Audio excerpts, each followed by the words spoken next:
Ladies and gentlemen, please welcome Carnegie Hall headliner Mike Rayburn.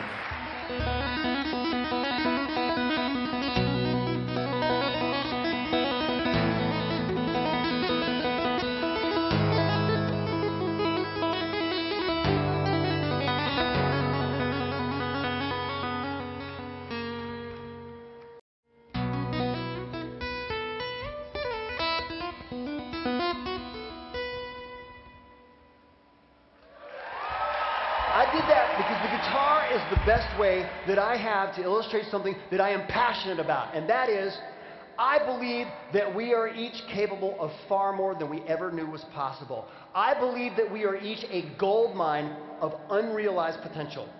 And I think that we are surrounded every moment of the day by opportunities to access that potential, opportunities that we miss. Opportunities to step beyond what's been done before, to challenge the status quo, to look at old things in a new way.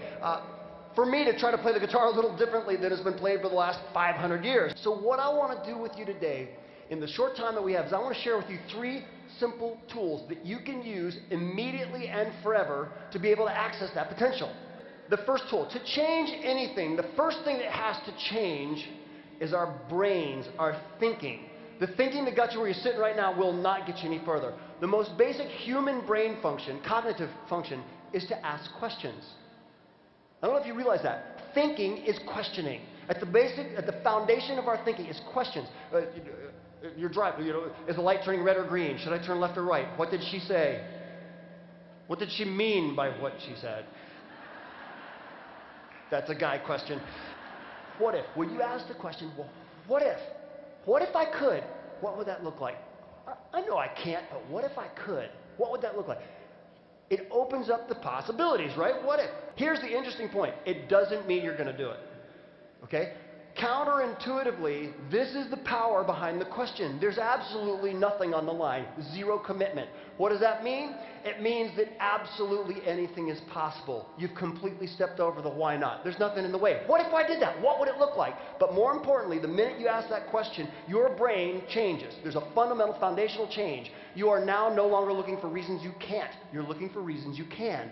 This is an extremely important point. It's a powerful point. We have many limitations. Let me take a moment right now and list all of our major limitations in life.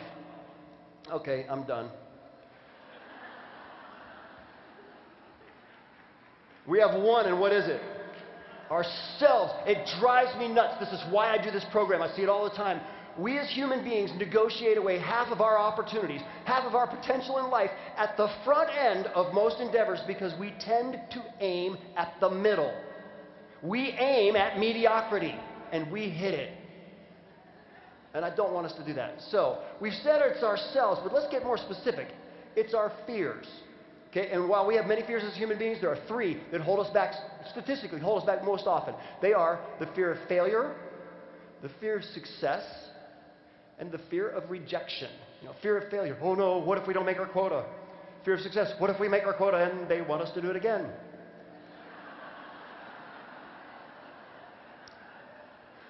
Or fear of rejection. Oh no, what if we make our quota and now our friends all hate us? So we're going to do, in a keynote presentation, Dr. Seuss. Is that cool? Yes. As performed by Led Zeppelin.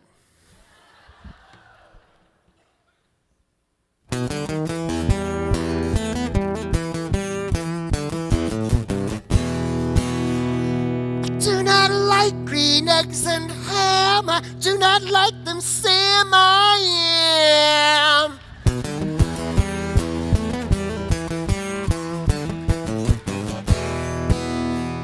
Green eggs and ham. Green eggs and ham. Green eggs, Sam. I am.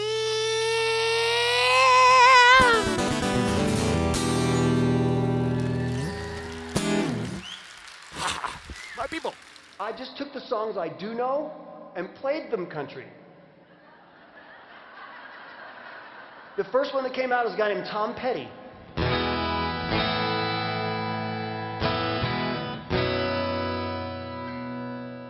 She's a good girl, loves her mama, loves Jesus. in America too. She's a good girl. She's crazy about Elvis, loves horses, and her boyfriend too. Now I'm free, free falling.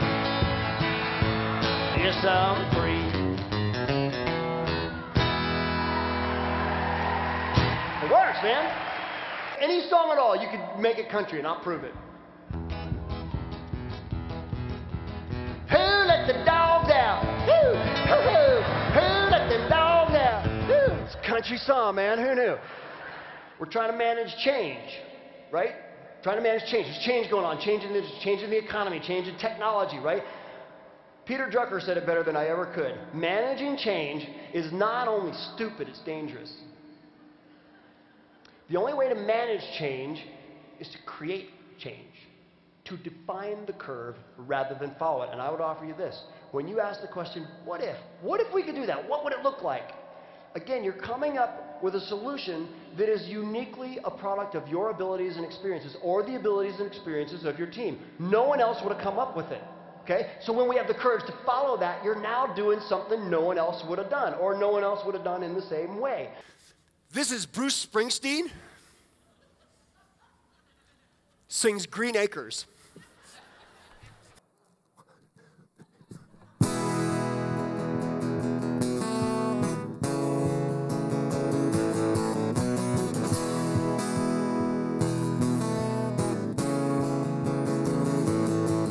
Green Acres is a place to be. Farm living is a life for me. We're spreading out so far and wacky that hanging the other side. New York is where I'd rather stay. And getting so allergic to smelling hay. Oh, darling, I love you, but give me back all I knew. Oh, oh, oh.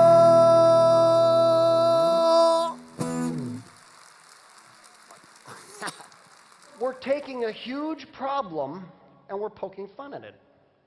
How often do we have the courage to do that? We don't do that with problems. You know what we do with problems?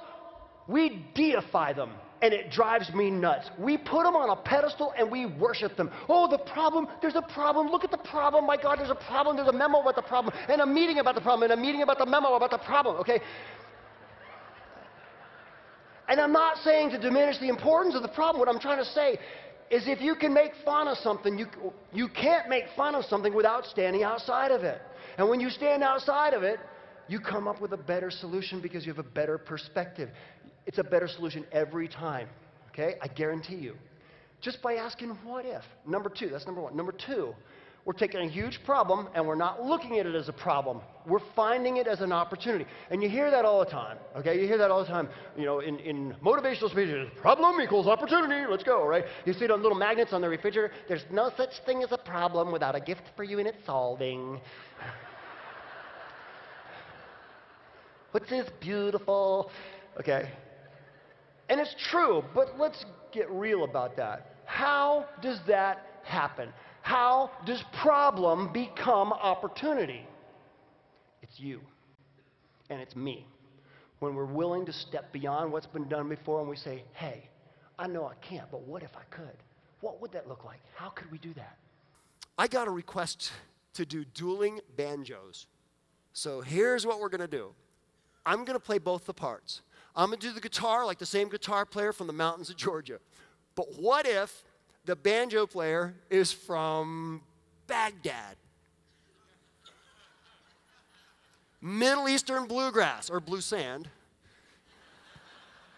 with American bluegrass together. It's like chicken fried baba ganoush.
Richard Bach once wrote, "Here's a test to see if your purpose in life is over."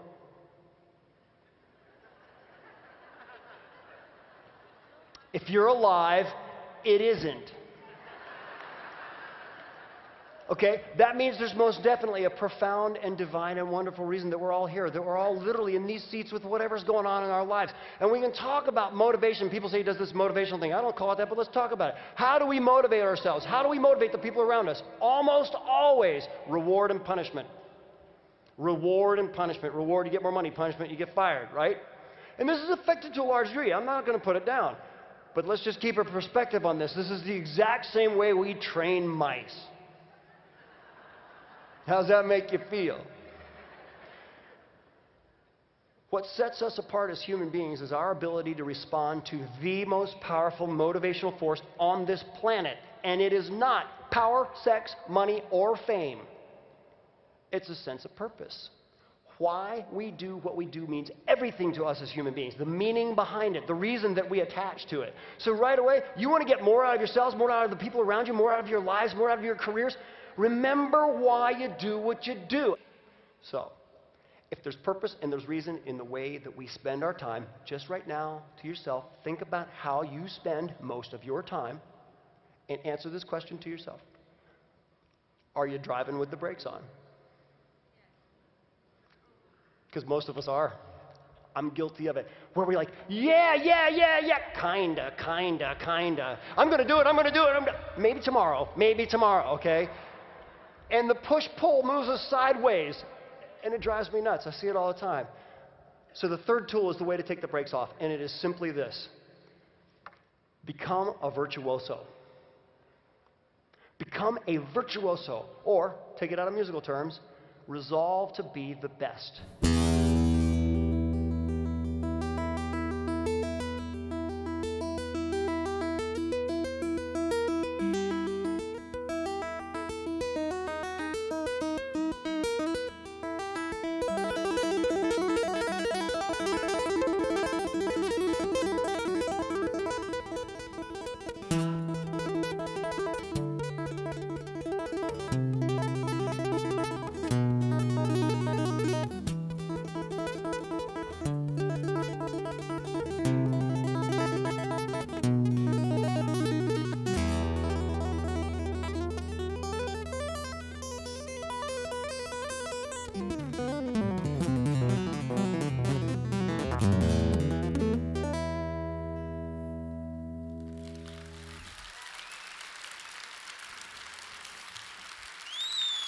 Thank you.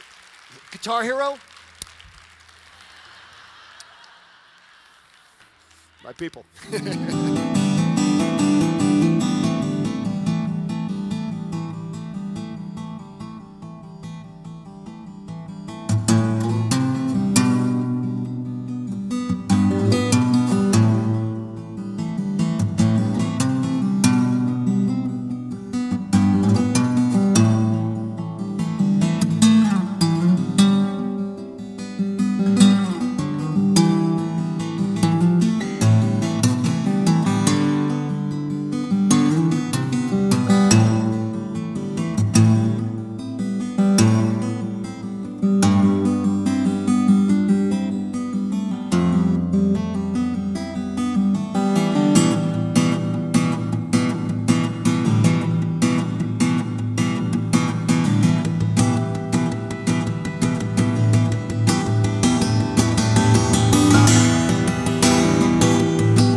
Thank you.